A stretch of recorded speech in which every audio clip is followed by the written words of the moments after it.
Hello. Hiya. Can I just say I'm wearing my Exotog vest because it's a bit chippy today. Yeah, a bit radioactive here in Russia. Anyway, We're back! Yeah, doing bikes! I know, how incredible is that? So we have got two lovely bikes here actually. It's a bit of a departure from how we normally do bikes, because normally we do like a ride and a talk about it and all the rest of it, but we can't do that with these. Well, we could, but we don't want to. No, we don't want to, because they are The same bike, the same bike. but not. No. So on the left we've got the Honda NC 750X, and on the right we've got the Forza 750. Yeah. And the Which is a brand new bike. Well, they're both brand new bikes. But this is a new design. Well, they are, yeah. It is. There you go. You may well be thinking, why are we pitching both bikes together? I am thinking that. Well, I wasn't talking to you, I was talking to the people watching. Okay. What's it like? Right, what's it like? What do you like? Well, the reason is because they are exactly the same bike, with a few differences, but exactly the same bike. They've been both rebuilt from the ground up. Yep. They both share the same gearbox, the same engine, the same characteristics. The Forza is more It's a scooter, luxury, isn't it? It's a high-end luxury scooter. Can you see me here now? Yeah. If I move in, can you see me? Yes, I can see you. Yeah, so that's a high-end luxury scooter, and it was billed to us as that's like the baby Goldwing. It rides like something. It's like, it sounds really strange, that, because the Goldwings it's like a ship in full sail, isn't it? But this is lovely. It is incredible. Isn't it? We like scooters, you know that. We've ridden the BMW electric C thing, we've ridden Forzas, we've ridden Bergmans. Yeah. This is a new version of the Forza, the 750, with a DCT gearbox in it, so it's not got the CVT that a lot of people have. Awesome. The only thing for me that doesn't beat is the XADV, because that is just the pinnacle. But that's the same engine.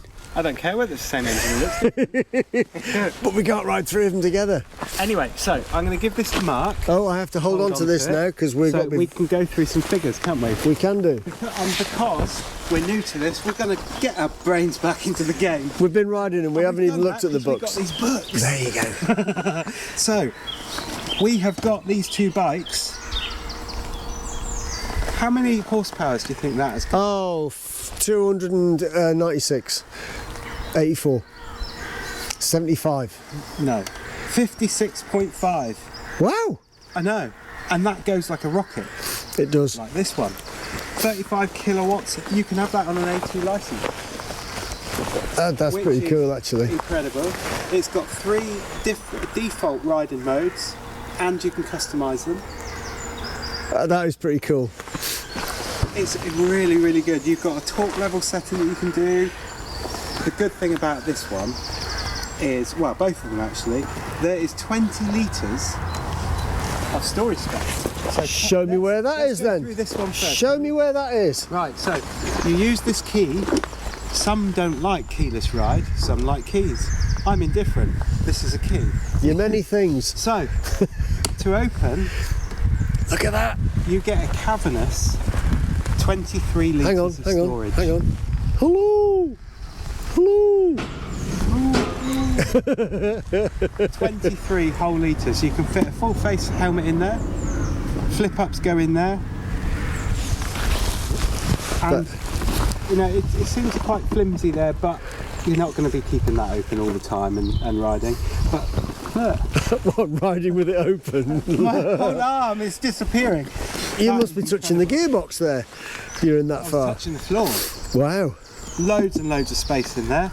And this one. There's more. There's Yeah, more. There's more. We love gadgets, don't we?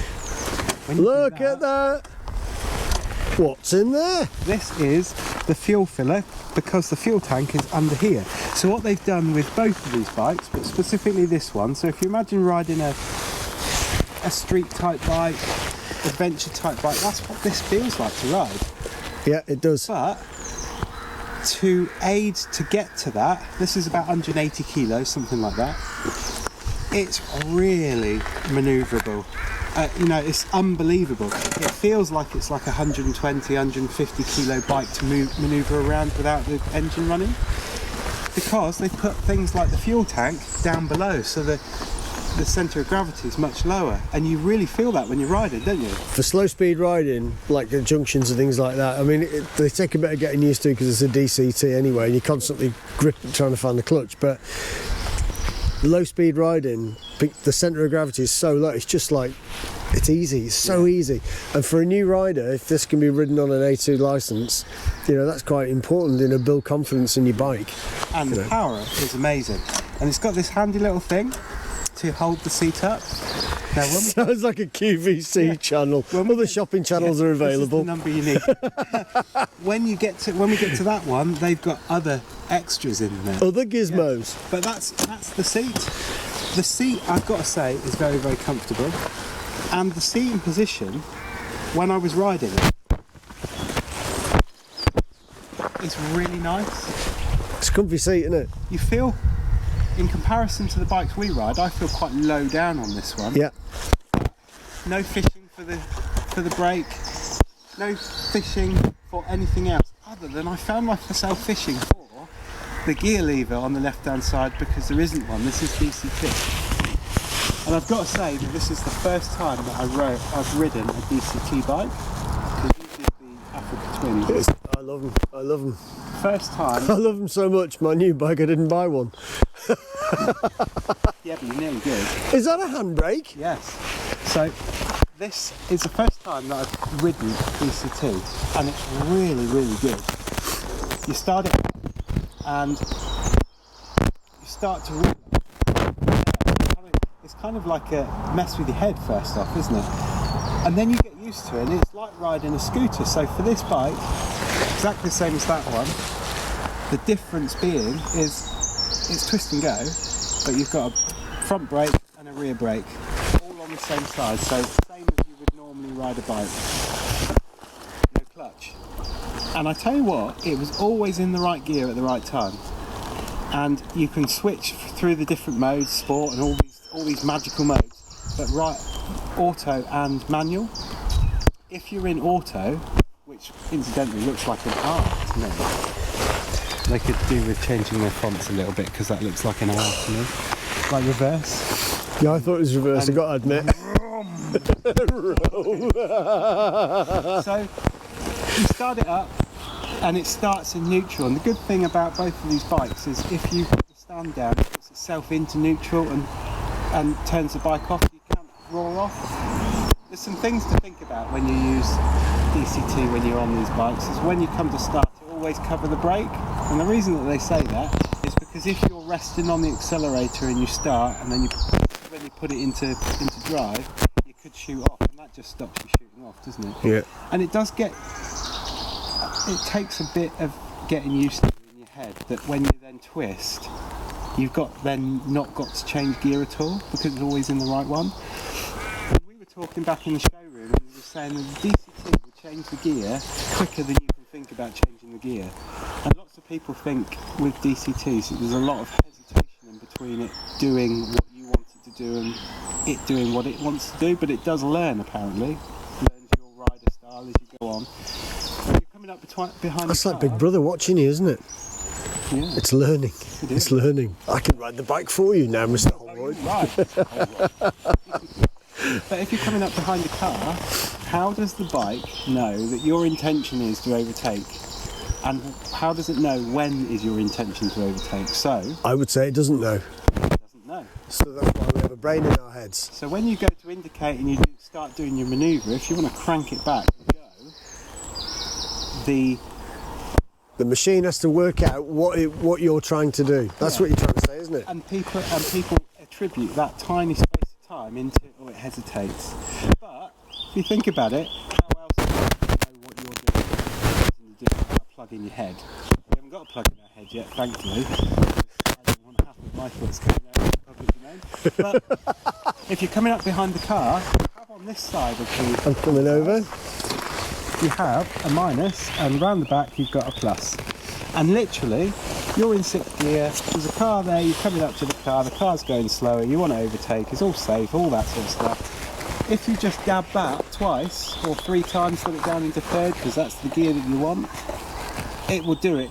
By the time your thumb is back around the grip, It's done it. it's already done it and you're ready to go. So there isn't any hesitation. The hesitation is in the rider. Very much, I work in computers and stuff, and we very much call things picnic.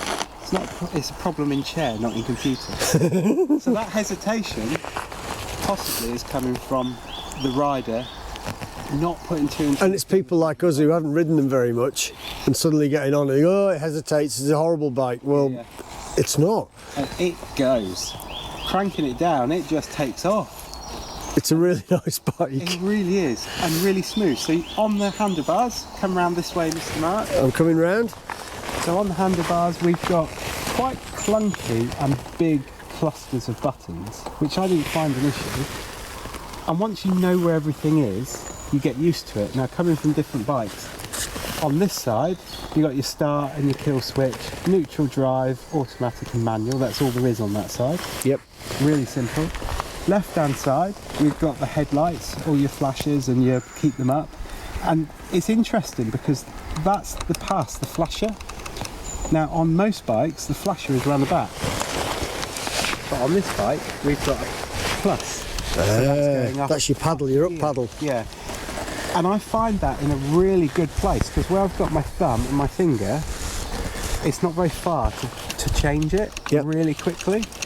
A little bit different on that one, which we'll talk about later. It seems a bit further away, but everything is all in the right place, apart from the indicators. I've got to admit, I struggle with the indicators. And I think we said it on every Honda that we've reviewed, haven't we? That I don't know what you're going to say. the indicator is an integral part of every ride that you do. You need to be able to use and take and give and all that information. But then you're riding, and it might be just not getting used to the bike straight off, but you've got to kind of look down to see where it is, which I find a little bit.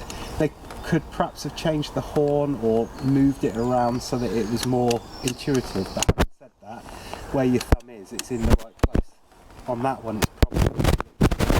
So then we come to the dashboard.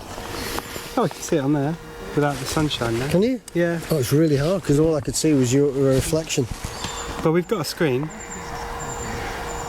I'd like to say more about it, but that's what we've got. It's really strange, isn't it? Because lots of brand new bikes that are coming out, like the Forza, we'll have a look in a minute, has got a beautiful screen with lots of colours and stuff, and yet this is very, very...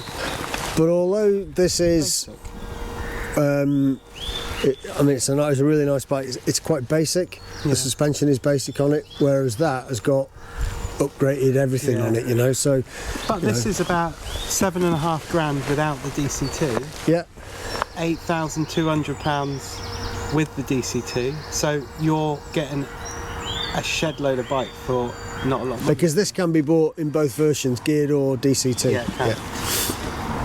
Then we've got all of the headlights and stuff. I think the headlights on this look really, really funky. Yeah. And the indicators are always on. That's what Honda are doing now, isn't it? So I think it's for the American market, isn't it? Yeah. Screen can't be adjustable, isn't adjustable. It's a nice small screen. I don't necessarily like big screens, but it does what it does. Yeah. And it's a beautiful looking bike. And these are go around the world, do anything you want on. Yep. And they're really, really good. And there's places to put all of your luggage and things on the back. You know, decent sized grab rail. There'll be stuff, aftermarket stuff that will come along, I'm sure. Yeah. But I've just noticed it's only got a single disc on the front. Yeah. Most have double, and the actual Forza itself has got a double. Yeah. But the brakes are good, really good. So you're going to talk us through this one then? I can do. I love it! Let's go. Sorry, say that again? I love it! Let's go. We're done. Now, I like scooters, and I'm kicking myself because I've just bought a new bike, well, a few months ago, but this is a really, really nice bike. I know, I've got to admit. Where do you start? It's exactly the same chassis apparently as that one. It's got exactly the same engine in it. This only has DCT. Yeah. So all the pluses are there straight away. Really nice. But whereas that looks like a traditional bike with all the, you know, the gaps in the superstructure and all the rest of it, this is all filled in and it's very basic in the way it is. However, saying it's basic was like a bit of a lie, really, isn't it? Yeah. And when we said that one's basic, the 750S, it's not basic, it's basic in terms of what's on the Forza, isn't it? Yeah, exactly. Now, they've said that this is like a baby Goldwing, which is a bit of a strange terminology. It looks nothing like a Goldwing, but once you've ridden it, you sort of go, well, perhaps it is, because it is quite a special bike. Yeah. We've ridden the 350 version of the Forza and really loved it. Yeah. This is on a different thing. This is the same as the engine as the XADV, which is an adventure type scooter. I've got to say, it would be my choice out of all of them. I love that bike. It's an awesome piece of machinery. You can get panniers for it. They even do one as a blood bike, and I know the police use them, so that says a lot about the bike. Yeah. What's different to this from that? Well, obviously the bodywork is different, the different seating positions. It's just a little bit extra, I think. I'm going to move this out of the way. Luxury, isn't it? The thing that turn the ignition off. I'm going to turn the ignition off because that's why I was coming over here. The thing that I found in comparison to riding the two, one is your seating position is very different. That's very adventure type bike riding where your legs going straight down to the pegs, whereas this one is very much more relaxed. Sat in a chair. Yeah. I felt on that on the NC 750 that I was actually leaning forward a little bit on it. Although I thought I'd got shorter arms or something, because on normal adventure type bikes you're sat right upright, but that sort of seemed to pull me forward. This one, it's just like riding in a Chesterfield chair. The seat is so comfortable, and look at the size of that seat for a pillion. Compared to that one, it's about a third of the size bigger. And because of where the foot pegs are, or the running boards, we'll call them. Yep. You've got a choice of two seating positions for your legs. So people that would do long journeys on adventure bikes and stuff, and then have highway pegs up the front, so you can have your legs stuck out. Well, it's all standard. Well, I started off riding it with my feet there because that's the default position, isn't it? Yeah, you're just weird. I put my legs at the front. Well, and then once you move your legs to the front, you can see there's an instant. Well, there's obviously a difference in position, but it felt comfier. So if you're riding in town, you probably have your feet on the flat part there, and then like that. Oh, what happened there then? Caught on something. On the raised bit for the for longer journeys. But the things that this bike has, it's got this. Look at that. Yeah. Same as that. It's got a handbrake on the other one as well, but this is something else. I didn't even know that was there actually. But one thing you didn't see about that handbrake is now the handbrake's on. Yes, you could start the bike, but actually that's a real good visual thing in the way that you know that the brake's on. Yep. Because I quickly started the other bike to move it for a van, had the handbrake on, thought why isn't this going anywhere? Because the handbrake's on the left hand side on that one, whereas this one is actually where you're about to do all the controlling. Surprised as it's a handbrake and it's like a safety feature. You'd have thought they'd have put some coloration on it or something to fight, because I didn't notice that when I first got on it, and I was looking for the handbrake because I knew there was one on it. So same cluster on the right hand side, but you'll notice that on this bike it's got two brakes, front and rear. Oh yeah. Look at that, no clutch. Yeah. I'm going to come round the front. Come round the front. Okay. Yeah. So you have two brakes. They're actually a long way away from each other at the moment, and this is what Toby was talking about with the manual gear change things on the clutch. The cluster down here, the minus is down at the bottom, and the actual positive, so you're changing up a gear, is high up. So if you can see my fingers like that, they are completely different to this one, which is you're set lower. So this one is up here. You're kind of talking about that to that, aren't you? Yeah. There's a big difference between where you're. You've got to move your thumb. Yeah. It's not naturally there, is it? And it's very close to the indicator. I've struggled trying to find these indicators, and obviously that's your park anywhere lights, isn't it? Oh, sorry, hazard warning lights. So your pass light, your main beam for flashing, is up right on the top, which seems a little bit weird, but there's probably a very good reason for doing that. It's all fly-by-wire, so it's really easy to work. You've got 2 buttons here. Yeah. Should we What press are those one? 2 buttons? I'll press the first one. You'll notice it says Seat on it. Press it now. There you go. Yeah. Now this is cavernous. This Right. has got litres and litres and litres and litres of space. We thought that was pretty big in there, but Yeah. this is massive. That is huge, isn't it? And we've had people on tours, on Forzas and things with that, and they're riding along with 2 people, and there's no bags or anything on their backs hanging over or anything. What does the second one do? But this is really cool. Go on. Look at that! It's like a cod piece that opens up. Now, when we were talking, well, when we were talking about that, the 750X, you Yep. can see being basic. These are the things that we mean. Yep. Because this is more premium, more luxury type feel, because this is all damped. Yeah. Whereas the other one, you know, you pull up and then you've got to put one of those posts in place to stop it falling down. Whereas that is damped and it goes up nicely. And But again, the fuel tank is right underneath here. Yeah. So the centre of gravity on all scooters is really low. And the thing about this is it's a chain, it's not a shaft, but it's a covered chain. You well, I can't... didn't even see that. Ah! Yeah, On the other side, mate. you can see it in through here. Okay, but it's nicely covered, so it's a chain. So it's exactly the same as the other bike. Yeah. What have we got here? No, That is a glove box. a glove box. Yeah. But it also has a charging thing in there for a telephone, because Yeah. this is apparently smartphone And something. Forgot to mention, the Oh. other one's got a USB charging port in there, in the inside underneath the seat. That's amazing. Yeah. So, there we go, that's This that. one is keyless ride too. Oh, the Press key, the button, Max. press the button. And look at this.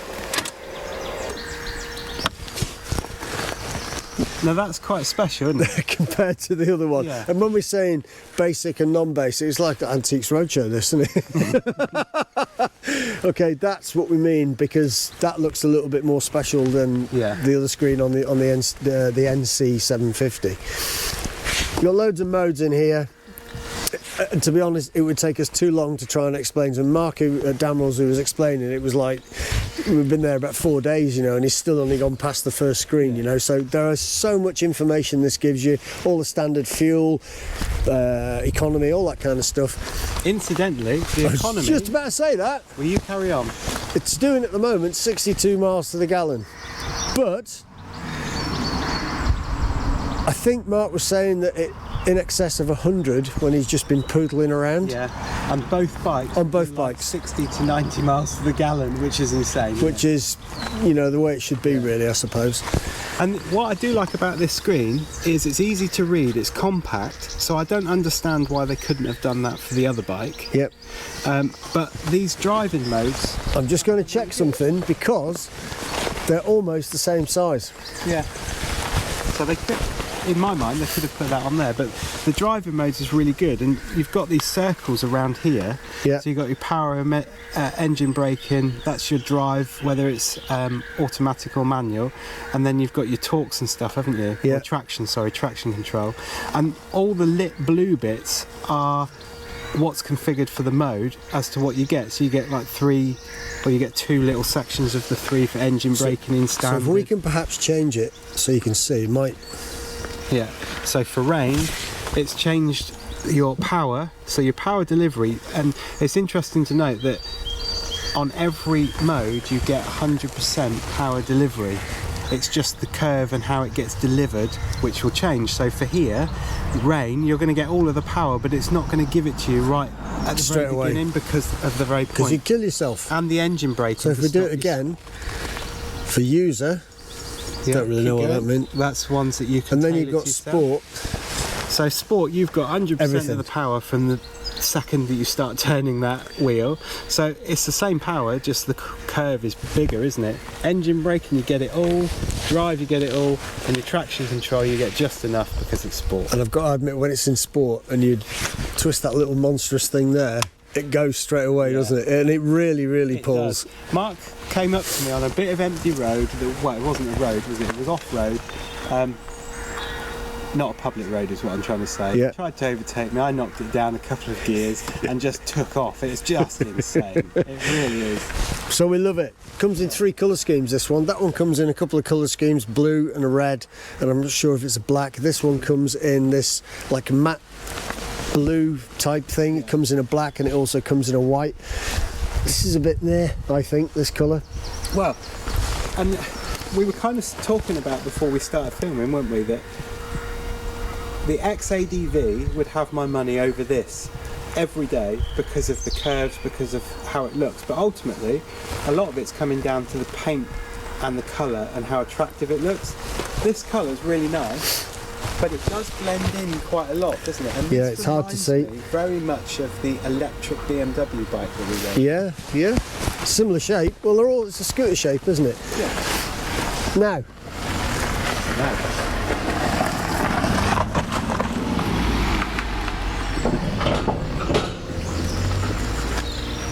that's all the positive stuff that I found. Yeah. There's a few negative bits though. And we'll welcome you back to the next video. Go for it. Right.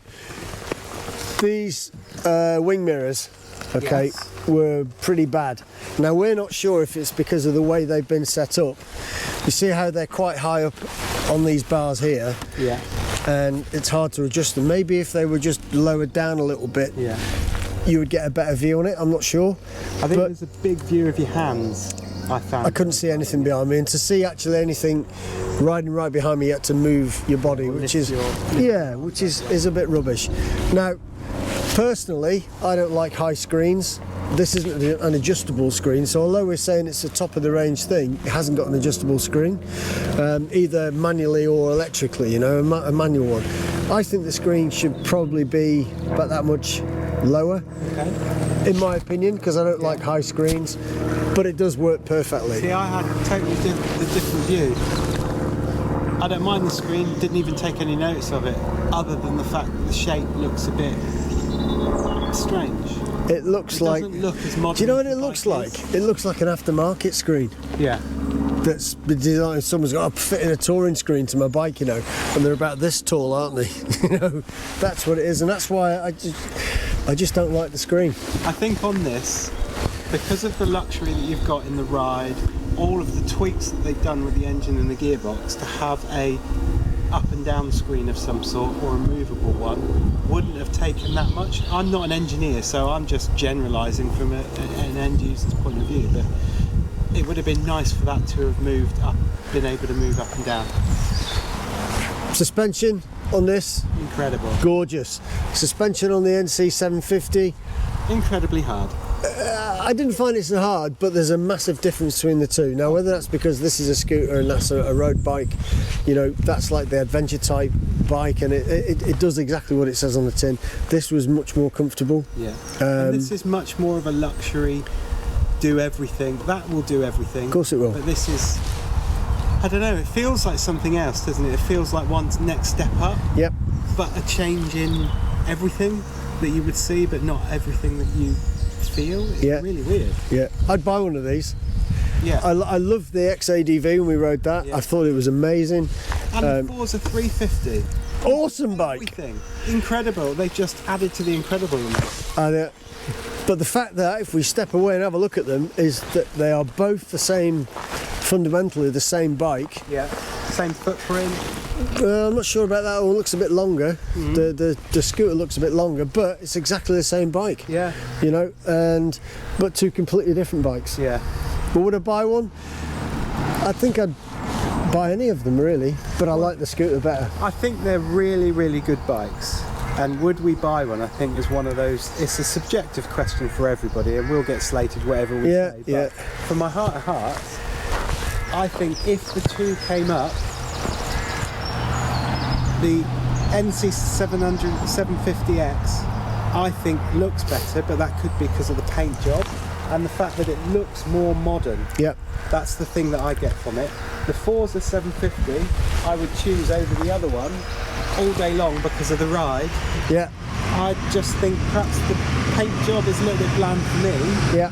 And if they had kind of changed a little bit on the front to kind of, I don't know, it's a scooter, it's not pretending to be anything else, but it doesn't feel as modern looking as the 750X. If that was the case, this one would be the one. So here's a couple of questions then. As a commuter, both vehicles, awesome. Yeah. A commuter vehicle. Yeah. Going off for a weekend, Both of them. awesome. Yeah. Going off on a big long tour, Both of them. both of them, exactly. And that's you know, for completely different bikes. Yeah. You know, however, I would choose that one because I'm. What I do like about the Forza is it's on the journey that the 350 and all the other scooters have started, that are making these normalised for being people that ride motorbikes, not for people that ride something that we don't nod to. Yeah. It should be riding to everybody. But these are proving, you know, we've been on tours before where people have had the Forzas before and they've been overtaking people on the Stelvio that are on sports bikes. Yeah, awesome bikes. Amazing bikes. So, if you like these videos, you're going to give us a big thumbs up. Yeah, welcome us back in true great fashion. There you go, whatever that means. So if you like the video, give us a thumbs up. There'll be subscription things and all the rest of it, alarm bells so you get them, and we'll see you in the next video. Bye.